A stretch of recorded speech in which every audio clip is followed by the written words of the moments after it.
Hi friends, welcome to our steel Gyan channel. आज हम जानेंगे sheet metal process in manufacturing complete explanation part 2 के बारे में। शीट मेटल मैन्युफैक्चरिंग प्रोसेस में जो कंप्लीट एक्सप्लेनेशन है उसके बारे में डिटेल में हम जानकारी आज लेंगे। ठीक है।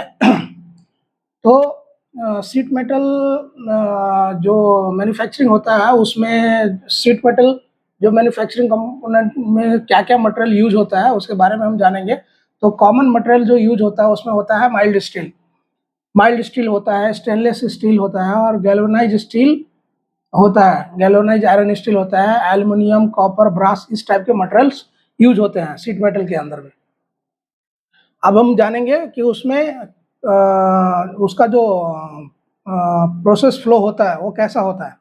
तो sheet metal manufacturing process flow हम देखते हैं कि कैसे होता है sheet metal manufacturing process flow. तो फर्स्ट जो हमारा होता है वो रॉ मटेरियल होता है। जो हमारा रॉ मटेरियल आता है जैसे शीट्स हो गया, कॉइल हो गया, इस तरह से आता है रॉ मटेरियल। उसके बाद में हम उसका इंस्पेक्शन करते हैं। इंस्पेक्शन एज पर डायमेंशन क्या आ रहा है, उसका लेंथ क्या है, इसके हिसाब से हम इंस्पेक्शन करते हैं। उसके बाद में वो जाता है कटिंग में।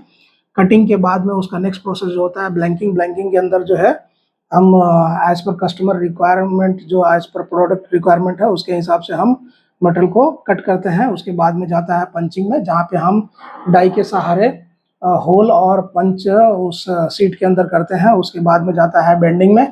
बेंडिंग में जहाँ पे हम मटेरियल को बेंड करते हैं एज पर प्रोडक्ट डिज़ाइन।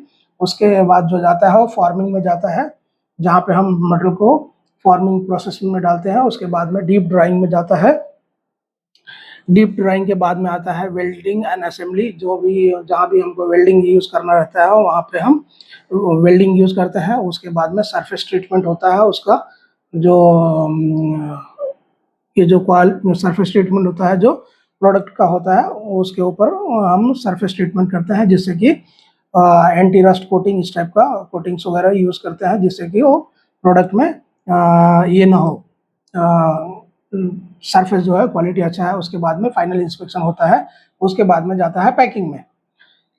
तो इसके अंदर में क्या-क्या मशीन यूज़ होते हैं अब हम उसको जानेंगे, उसके मशीन्स के बारे में। तो इसमें मशीन जो यूज़ होता है, machine used in sheet material process, उसमें मशीन होता है शेयरिंग मशीन। शेयरिंग मशीन जो यूज़ होता है वो जो है कटिंग करने के लिए यूज़ करते हैं। उसमें टॉप और बॉटम ऐसा 2 ब्लेड होता है जो प्लेन डायरेक्शन में होता है, और उसके जो दोनों ब्लेड के बीच में जो गैप्स होता है उसके अंदर में हम शीट को डाल के और एकदम पैरेलली एक लाइन में कटिंग करते हैं। दूसरा होता है पावर प्रेस। पावर प्रेस जो होता है वो पावर प्रेस हम लगाते हैं, उसके अंदर में डाई लगा रहता है और डाई को हम जो कटिंग पीसेस रहता है उसको डाई के ऊपर रखते हैं और उसके बाद में प्रेस से हम उसको दबाते हैं, जिससे कि जैसा भी कंपोनेंट हमको चाहिए वो डाई के हिसाब से बन के रेडी हो जाता है। उसके बाद में आता है हाइड्रोलिक प्रेस। ये हाइड्रोलिक प्रेस भी सेम ही रहता है, इसमें भी हम डाई का यूज़ करते हैं, जिसमें डाई पंचेस वगैरह लगे रहते हैं, जिससे होल करना है, बेंडिंग करना है, ये सब में हम प्रेस यूज़ करते हैं। उसके बाद में आता है सीएनसी टरेट पंच प्रेस। सीएनसी टाइप का जो टरेट पंच प्रेस है वो भी यूज़ किया जाता है। सीएनसी मतलब बोले तो सेंट्रल न्यूमेरिकल कंट्रोल। इसमें प्रोग्रामिंग फीड किया जाता है, उस प्रोग्रामिंग के हिसाब से हम जो है इसको पंच को ऑपरेट करते हैं। उसके बाद आता है लेज़र कटिंग। लेज़र कटिंग भी हम यूज़ करते हैं जो शेयरिंग के लिए, जिससे कि हमारा जो कटिंग है उसका स्मूथ कटिंग आता है। उसके बाद आता है प्रेस ब्रेक में। उसके बाद में रोलिंग मशीन में। रोलिंग मशीन क्या होता है, रोलिंग मशीन में टॉप और बॉटम 2 रोल होते हैं। उसमें हम सीट को डाल के और उसको घुमाते हैं, जिससे कि वो जिस तरह का हमको बैंड चाहिए उस तरह से होता है। फॉर एग्जांपल कि हमको कोई सिलिंड्रिकल शेप चाहिए तो उसको मटेरियल को हम रोलर के अंदर डाल के उसको प्रेशर देंगे तो वो सिलिंड्रिकल शेप ले लेगा, उसके हिसाब से वो बनेगा। उसके बाद में आता है स्पॉट वेल्डिंग। जैसे कि हमने कोई भी शीट मेटल कंपोनेंट बनाया, उसके ऊपर अगर हमको उसके ऊपर में नट वेल्डिंग करना है तो हम उसमें टिग या मिग वेल्डिंग मशीन का यूज़ करते हैं, जो डायरेक्टली उसी पोजीशन में वेल्डिंग करता है। अब हम जानते हैं कि ये जो है वो ये मशीन होता है। मशीन के बाद में हम जानेंगे रॉ मटेरियल इंस्पेक्शन कैसा होता है। तो रॉ मटेरियल जो है उसमें थिकनेस में हम पहले चेक करते हैं। थिकनेस चेक करते हैं और डायमेंशन मेजर करते हैं, इंस्पेक्ट सरफेस क्वालिटी, मटेरियल का जो सरफेस होता है उसका क्वालिटी चेक करते हैं, वेरीफाई मटेरियल ग्रेड्स, क्या ग्रेड्स में मटेरियल आया उसको हम चेक करते हैं, और चेक हार्डनेस इफ रिक्वायर्ड, अगर हार्डनेस को अगर हमको रिक्वायर्ड है तो हम उसको चेक करते हैं। हार्डनेस नॉर्मली BHN और इसमें आता है, BHN में आता है। और क्या क्या टूल यूज़ करते हैं, तो उसके लिए जो है हम टूल यूज़ करते हैं वर्नियर कैलिपर, माइक्रोमीटर और थिकनेस गेज। तो वर्नियर कैलिपर क्या होता है और माइक्रोमीटर क्या होता है और थिकनेस गेज क्या होता है, इसके बारे में और भी हम आगे जो है डिटेल वीडियो में जानेंगे। अभी हम फर्स्ट जस्ट एक आप लोग को बता रहे हैं कि क्या क्या टूल्स यूज होता है, वर्नियर कैलिपर, माइक्रोमीटर और थिकनेस गेज। तो वर्नियर कैलिपर का यूज़ क्या होता है, वर्नियर कैलिपर से हम प्रोडक्ट का डायमेंशन चेक करते हैं, और माइक्रोमीटर से हम मटेरियल का थिकनेस चेक करते हैं, और थिकनेस गेज जो होता है वो गेज में भी एक पार्टिकुलर गेज हम बनाते हैं जिसके हिसाब से हम उस एक पार्टिकुलर साइज का जो गेज होता है जिससे हम उसका थिकनेस को मेजर कर सकते हैं।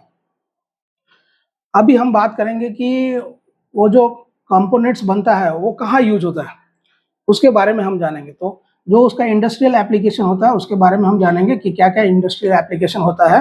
तो मोस्टली जो ये शीट मेटल का जो कंपोनेंट बनने के बाद में यूज होता है वो ऑटोमोबाइल बॉडी पैनल के लिए यूज होता है। जैसे कि आप लोग जानते हैं जो कार्स खरीदते हैं वो कार्स के अंदर में जो डोर्स और जो साइड के जो पैनल्स, बोनट्स, ये सब जो बनते हैं ये सब ऑटोमोबाइल बॉडी के पैनल में आता है।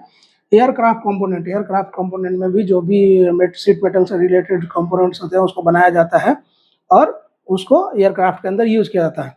स्टील फर्नीचर से आपको पता है ऑलरेडी, बेड्स, चेयर्स, इस तरह का भी स्टील का जो यूज होता है वो फर्नीचर के अंदर भी होता है। HVC डक्ट्स के अंदर भी यूज करते हैं, जो HVC डक्ट्स जैसे AC के डक्टिंग वगैरह के लिए भी हम लोग इसको यूज होता है, इस तरह का कंपोनेंट को बनाया जाता है। किचन इक्विपमेंट्स, जैसे किचन जो है उसके लिए क्या क्या इक्विपमेंट्स हम इसके थ्रू बना सकते हैं, जैसे हमारा गैस स्टोव होता है उसको भी हम मैन्युफैक्चरिंग करने के लिए शीट मेटल का यूज़ करते हैं और उसके ऊपर बाद में उसको कोटिंग करते हैं जिससे कि वो उसमें एंटी रस्ट प्रूफ रहता है, जिससे कि वो खराब नहीं होता है। मेडिकल इक्विपमेंट्स, आपको पता है मेडिकल इक्विपमेंट के लिए भी हम शीट मेटल्स के यूज़ करते हैं। जैसे कि आपने देखा होगा ऑपरेशन थिएटर्स वगैरह में भी जो यूज़ होता है उस समय में भी वो बेड्स हो गया, लाइट्स के लिए जो हैंडल्स ये सब यूज़ करते हैं वो भी मेडिकल इक्विपमेंट के लिए होता है। तो अभी हम जानेंगे कि और दूसरा और एक है जो रेलवे कोचेस के लिए यूज़ करते हैं, और जो रेलवे का जो कोच होता है जिसको हम बोगी बोलते हैं, जिसके अंदर में भी शीट मेटल को हम फोल्डिंग करके हम यूज़ करते हैं जिस जैसा रिक्वायरमेंट है उसके हिसाब से। अभी हम बात करेंगे उसका एडवांटेजेस के बारे में, उसका क्या क्या एडवांटेजेस होता है। तो एडवांटेजेस जो होता है वो है हाई प्रोडक्शन रेट होता है, इसमें हम प्रोडक्शन वॉल्यूम जो है मास प्रोडक्शन कर सकते हैं। उसके बाद में एक्सीलेंट डायमेंशन एक्यूरेसी रहता है, इसके अंदर में डायमेंशन जो है बराबर एकदम एक्सीलेंट रहता है और डायमेंशन एक्यूरेसी एकदम परफेक्ट रहता है। लो मटेरियल वेस्टेज होता है, इसके अंदर में जो लो मटेरियल वेस्टेज नहीं होता, बिल्कुल भी ना के बराबर होता है। जो छोटा पीसेस, जो कटिंग पीसेस होते हैं वो बाद में स्क्रैप में निकल जाता है, जो छोटा छोटा रहता है। लो मैन्युफैक्चरिंग कॉस्ट, इसका जो कॉस्ट आता है मैन्युफैक्चरिंग का वो भी बहुत काफ़ी लो होता है, जिससे कि इस तरह का लो मैन्युफैक्चरिंग कॉस्ट उसका मटेरियल का रहता है।